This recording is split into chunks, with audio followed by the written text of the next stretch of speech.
furious at the thought of any possible intrusion between her and her desire. Her uncle was coming to visit her, and it flashed upon her that he might try to interfere with her and seek to rule the roost as of old. She would give him a hint. "I am also determined," she wrote, "that no one person, may he be ever so good, ever so devoted among my servants, is to lead or guide or dictate to me. I know how he would disapprove it. Though miserably weak and utterly shattered, my spirit rises when I think any wish or plan of his is to be touched or changed, or I am to be made to do anything." She ended her letter in grief and affection. She was, she said, his "ever wretched but devoted child, Victoria R." And then she looked at the date. It was the 24th of December.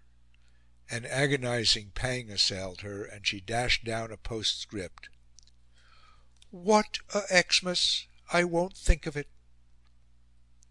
At first, in the tumult of her distresses, she declared that she could not see her Ministers, and the Princess Alice, assisted by Sir Charles Phipps, the Keeper of the Privy Purse, performed to the best of her ability the functions of an intermediary. After a few weeks, however, the Cabinet, through Lord John Russell, ventured to warn the Queen that this could not continue. She realised that they were right. Albert would have agreed with them, and so she sent for the Prime Minister. But when Lord Palmerston arrived at Osborne in the pink of health, brisk, with his whiskers freshly dyed, and dressed in a brown overcoat, light grey trousers, green gloves, and blue studs, he did not create a very good impression. Nevertheless, she had grown attached to her old enemy, and the thought of a political change filled her with agitated apprehensions. The Government, she knew, might fall at any moment. She felt she could not face such an eventuality, and therefore, 6 months after the death of the Prince, she took the unprecedented step of sending a private message to Lord Derby, the leader of the Opposition, to tell him that she was not in a fit state of mind or body to undergo the anxiety of a change of government, and that if he turned the present Ministers out of office, it would be at the risk of sacrificing her life or her reason. When this message reached Lord Derby, he was considerably surprised. "Dear me," was his cynical comment, "I didn't think she was so fond of them as that." Though the violence of her perturbations gradually subsided, her cheerfulness did not return. For months, for years, she continued in settled gloom. Her life became one of almost complete seclusion. Arrayed in thickest crape, she passed dolefully from Windsor to Osborne, from Osborne to Balmoral, rarely visiting the capital, refusing to take any part in the ceremonies of state, shutting herself off from the slightest intercourse with society. She became almost as unknown to her subjects as some potentate of the East. They might murmur, but they did not understand. What had she to do with empty shows and vain enjoyments? No, she was absorbed by very different preoccupations. She was the devoted guardian of a sacred trust. Her place was in the inmost shrine of the house of mourning, where she alone had the right to enter, where she could feel the effluence of a mysterious presence, and interpret, however faintly and feebly, the promptings of a still living soul. That, and that only, was her glorious, her terrible duty. For terrible indeed it was. As the years passed, her depression seemed to deepen, and her loneliness to grow more intense. "I am on a dreary sad pinnacle of solitary grandeur," she said. Again and again she felt that she could bear her situation no longer, that she would sink under the strain. And then, instantly, that voice spoke, and she braced herself once more to perform with minute conscientiousness her grim and holy task. Above all else, what she had to do was to make her own the master impulse of Albert's life. She must work as he had worked in the service of the country. That vast burden of toil which he had taken upon his shoulders, It was now for her to bear. She assumed the gigantic load, and naturally she staggered under it. While he had lived, she had worked, indeed, with regularity and conscientiousness; but it was work made easy, made delicious, by his care, his forethought, his advice, and his infallibility. The mere sound of his voice asking her to sign a paper had thrilled her; in such a presence she could have laboured gladly for ever. But now there was a hideous change. Now there were no neat piles and docketings under the green lamp. Now there were no simple explanations of difficult matters. Now there was nobody to tell her what was right and what was wrong. She had her secretaries, no doubt. There were Sir Charles Phipps and General Grey and Sir Thomas Biddulph, and they did their best; but they were mere subordinates.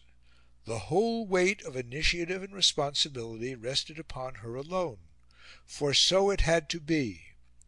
"I am determined," had she not declared it, "that no one person is to lead or guide or dictate to me." Anything else would be a betrayal of her trust. She would follow the Prince in all things. He had refused to delegate authority. He had examined into every detail with his own eyes. He had made it a rule never to sign a paper without having first not merely read it, but made notes on it too. She would do the same. She sat from morning till night surrounded by huge heaps of despatch boxes, reading and writing at her desk, alas, which stood alone now in the room. Within 2 years of Albert's death, a violent disturbance in foreign politics put Victoria's faithfulness to a crucial test. The fearful Schleswig-Holstein dispute, which had been smouldering for more than a decade, showed signs of bursting out into conflagration. The complexity of the questions at issue was indescribable. "Only 3 people," said Palmerston, "have ever really understood the Schleswig-Holstein business: the Prince Consort, who is dead, a German professor who has gone mad, and I, who have forgotten all about it." But though the Prince might be dead, had he not left a Vice-Regent behind him? Victoria threw herself into the seething embroilment with the vigour of inspiration. She devoted hours daily to the study of the affair in all its windings; but she had a clue through the labyrinth. Whenever the question had been discussed, Albert, she recollected it perfectly, had always taken the side of Prussia. Her course was clear. She became an ardent champion of the Prussian point of view. It was a legacy from the Prince, she said. She did not realise that the Prussia of the Prince's day was dead, and that a new Prussia, the Prussia of Bismarck, was born. Perhaps Palmerston, with his queer prescience, instinctively apprehended the new danger. At any rate, he and Lord John were agreed upon the necessity of supporting Denmark against Prussia's claims. But opinion was sharply divided, not only in the country but in the Cabinet. For 18 months the controversy raged, while the Queen, with persistent vehemence, opposed the Prime Minister and the Foreign Secretary. When at last the final crisis arose, when it seemed possible that England would join forces with Denmark in a war against Prussia, Victoria's agitation grew febrile in its intensity. Towards her German relatives she preserved a discreet appearance of impartiality, but she poured out upon her ministers a flood of appeals, protests, and expostulations. She invoked the sacred cause of peace. "The only chance of preserving peace for Europe," she wrote, "is by not assisting Denmark, who has brought this entirely upon herself. The Queen suffers much, and her nerves are more and more totally shattered. But though all this anxiety is wearing her out, it will not shake her firm purpose of resisting any attempt to involve this country in a mad and useless combat." She was, she declared, prepared to make a stand, even if the resignation of the Foreign Secretary should follow.